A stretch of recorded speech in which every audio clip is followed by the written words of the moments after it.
وَيُعَلِّمُهُ الْكِتَابَ وَالْحِكْمَةَ وَالتَّوْرَاةَ وَالْإِنْجِيلَ وَرَسُولًا إِلَى بَنِي إِسْرَائِيلَ أَنِّي قَدْ جِئْتُكُمْ بِآيَةٍ مِّن رَّبِّكُمْ أَنِّي أَخْلُقُ لَكُم مِّنَ الطِّينِ كَهَيْئَةِ الطَّيْرِ فَأَنفُخُ فِيهِ فَيَكُونُ طَيْرًا بِإِذْنِ اللَّهِ وَأُبْرِئُ الْأَكْمَهَ وَالْأَبْرَصَ وَأُحْيِي الموتى بإذن الله وأنبئكم بما تأكلون وما تدخرون في بيوتكم إن في ذلك لآية لكم إن كنتم مؤمنين ومصدقا لما بين يدي من التوراة ولأحل لكم بعض الذي حرم عليكم وجئتكم بآية من ربكم فاتقوا الله وأطيعون إن الله ربي وربكم فاعبدوه هذا صراط مستقیم۔ اور اللہ تعالیٰ سکھاوے گا اس کو، یعنی حضرت عیسیٰ کو، کتاب سکھائے گا، والحکمہ اور طے کی باتیں سکھائے گا، اور تورات اور انجیل سکھائے گا، اور اللہ رسول بنائے گا ان کو بنی اسرائیل کی طرف۔ وہ کہیں گے آ کر کہ میں آیا ہوں تمہارے پاس میں تمہارے رب کی طرف سے نشانیاں لے کر، کہ میں بنا دیتا ہوں تم کو گارے سے پرندے کی شکل، اخلق لکم من الطین کہیئۃ الطیر، میں بنا دیتا ہوں تم کو گارے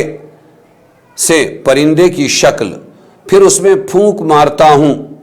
تو ہو جاتا ہے وہ اڑتا جانور اللہ کے حکم سے، اور اچھا کرتا ہوں مادر زاد اندھے کو، ماں کے پیٹ سے پیدا ہونے والے اندھے کو، اور کوڑھی کو، کوڑ کی بیماری والے کو، اور جلاتا ہوں مردے کو اللہ کے حکم سے زندہ کرتا ہوں، اور بتا دیتا ہوں تم کو جو کھا کر آؤ اور جو رکھ کر آؤ۔ کیا کھا کر آئے ہو، کیا رکھ کر آئے ہو اپنے گھر میں، اس میں نشانی پوری ہے تم کو اگر تم یقین رکھتے ہو، اور سچا بتاتا ہوں اپنے سے پہلی کتاب کو جو کہ تورات ہے، اور اس واسطے کہ حلال کر دوں تم کو بعض وہ چیزیں جو حرام تھی تم پر، اور آیا ہوں تمہارے پاس نشانی لے کر تمہارے رب کی طرف سے۔ تو اللہ تعالیٰ سے ڈرو اور میرا کہا مانو، بے شک اللہ ہے رب میرا اور رب تمہارا، تو اس کی بندگی کرو، یہی راہ سیدھی ہے۔ اللہ تعالیٰ یہاں نشانیاں بتلا رہے ہیں کہ میں جو اے مریم تجھے بیٹا دوں گا وہ کیسے پیدا کروں گا، اور اس کو کیا کیا بناؤں گا، کیا کیا عطا کروں گا، کیا کیا قدرتیں دوں گا۔ پرندے کی شکل بنانا تصویر تھا جو اس شریعت میں جائز تھا، ہماری شریعت میں اس کا جواز منسوخ ہو گیا۔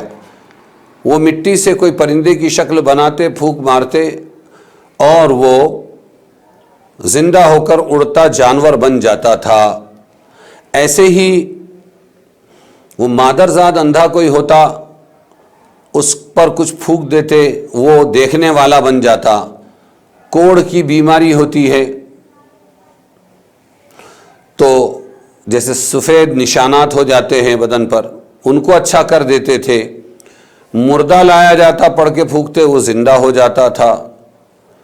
ایسے ہی تم کیا کھا کر آئے ہو اور کیا تم نے چھوڑا ہے وہ بھی بتلا دیتے تھے وہ۔ تو اس طرح یہ سب کر کے وہ کہتے تھے کہ جو کچھ ہو رہا ہے میرا رب کر رہا ہے بإذن اللہ۔ یہ سب نشانیاں ان کی بتلائی کہ ایسا بناؤں گا میں تمہارے بچے کو۔ فلما احس عیسیٰ منہم الکفر قال من انصاری الی اللہ قال الحواریون نحن انصار اللہ آمنا باللہ واشہد بأننا مسلمون ربنا آمنا بما انزلت واتبعنا الرسول فاکتبنا مع الشاہدین۔ پھر جب معلوم کیا عیسیٰ علیہ السلام نے بنی اسرائیل کا کفر، تو بولے حضرت عیسیٰ علیہ السلام کون ہے کہ میری مدد کرے اللہ کی راہ میں؟ حواریوں نے کہا ہم ہیں مدد کرنے والے اللہ کے، ہم اللہ پر یقین لائے اور آپ گواہ رہیے کہ ہم نے حکم قبول کر لیا بِأَنَّا مسلمون، اے رب ہمارے ہم نے یقین کیا اس چیز کا جو تو نے اتاری، اور ہم تابع ہوئے رسول کے، سو تو لکھ لے ہم کو ماننے والوں میں۔ اب جب عیسیٰ علیہ السلام نبی بنائے گئے تو کچھ لوگ ایمان لائے اور کچھ لوگ جو ہے مخالف ہوئے۔ اس وقت کا یہ بیان ہے کہ بنی اسرائیل نے مخالفت شروع کی ان کی، تو ابتدا میں اکیلے کام کیا انہوں نے، لیکن بعد میں کچھ مددگار اللہ کے دین کے تاکہ ان کا بھی بھلا ہو جائے ان کو پکارا، تو ان لوگوں نے پھر مدد شروع کی۔ ان کو حواری کہا، حوار کہتے ہیں،